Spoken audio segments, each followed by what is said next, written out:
Bank ডাকাতি করে, ব্যাংকে টাকা লুট করে, ভিতরে পাচার করে তাদের এখানে রক্ষা পাওয়ার কোন সুযোগ থাকবে না।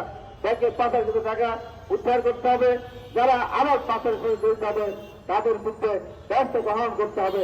অর্থাৎ বিএনপি একটি দফা বাস্তবায়ন করলেই সেখানে বাংলাদেশ একটা সুন্দর বাংলাদেশ গড়ে উঠতে পারে। আমি বিশ্বাস করে আগামী দিনে জনাব তারেক রহমানের নেতৃত্বে বাংলাদেশকে নিয়ে আগামী দিনে রাষ্ট্রীয় ক্ষমতা পরিচালনা করার সুযোগ পায় বিএনপি, তাহলে আমি মনে করি আধুনিক কৃষি ব্যবস্থা এবং আধুনিক শিল্প গড়ে উঠবে বাংলাদেশের মাটিতে, এই বিশ্বাস আমাদের আছে। তাই আজকে সরকারকে বলবো, বেশি সবাই ক্ষেপণ না করে আওয়ামী লীগের মতো নির্বাচন না দেওয়ার কারণে আওয়ামী লীগের যে পরিণত হয়েছিল সেই পরিণতি আপনাদের বরণ করতে না হয় সেই কথা বলে স্মরণ করে দিতে চাই। বিএনপিকে মাইনাস করার জন্য আওয়ামী লীগ বহু চেষ্টা করেছিল, বহু নির্যাতন করেছিল, সরকার কর্মীদেরকে হত্যা করেছিল, গুম করেছিল, বিএনপিকে মাইনাস করতে পারেনি, নিশ্চিত করে পারেনি। বরঞ্চ আওয়ামী লীগ এদেশ থেকে পালিয়ে গেছে। ঠিক তেমনি এখন আবার কিছু কিছু দল এঙো লাফায় ব্যাঙো লাফায়, সেরকম কিছু কিছু দলকে দেখছে বিএনপিকেও বলা হচ্ছে বিএনপিকে নিষিদ্ধ করতে হবে। বিএনপির ভিতরে স্লোগান দেওয়া শুরু করেছে, ভুয়া ভুয়া বিএনপি ভুয়া। এই দেশের সাথে দাঁড়িয়ে বলছে এই কথা যারা উচ্চারণ করবে সাথে সাথে সেখানে প্রতিরোধ করে তুলতে হবে।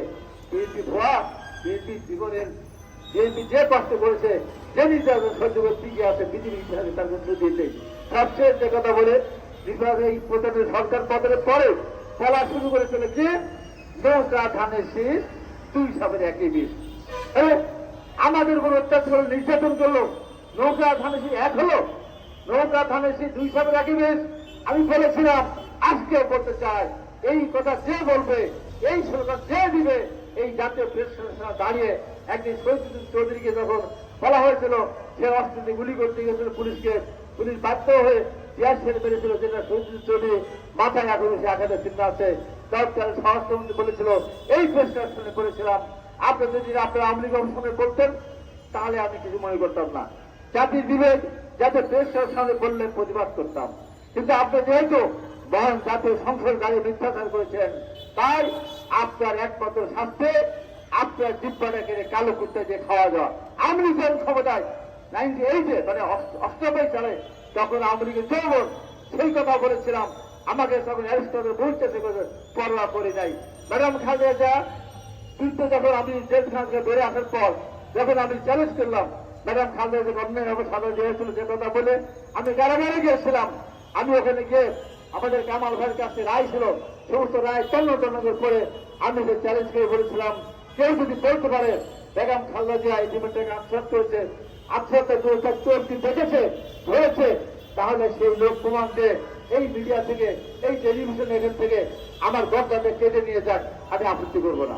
কিন্তু এরপরে আজ থেকে যদি কেউ বলে ম্যাডাম খালেদা জিয়া এই জীবনটাকে আত্মহত্যা করেছে, তার জিব্বাটা কেটে দেওয়া হবে। তখন আওয়ামী লীগের এমপি বলেছে, আমারও বলেন তো, বলেন আপনি বলে দেখেন বেগম খালেদা জিয়া জীবনটাকে বলেন তো, ভাই আর বলেনি। তাই সরকার পতনের পরে এই কথা আমি বললাই, তাই বলছে এই কথা যারা বলবে তাদের বিরুদ্ধে চূড়ান্ত ব্যবস্থা আমাদের গ্রহণ করতে হবে।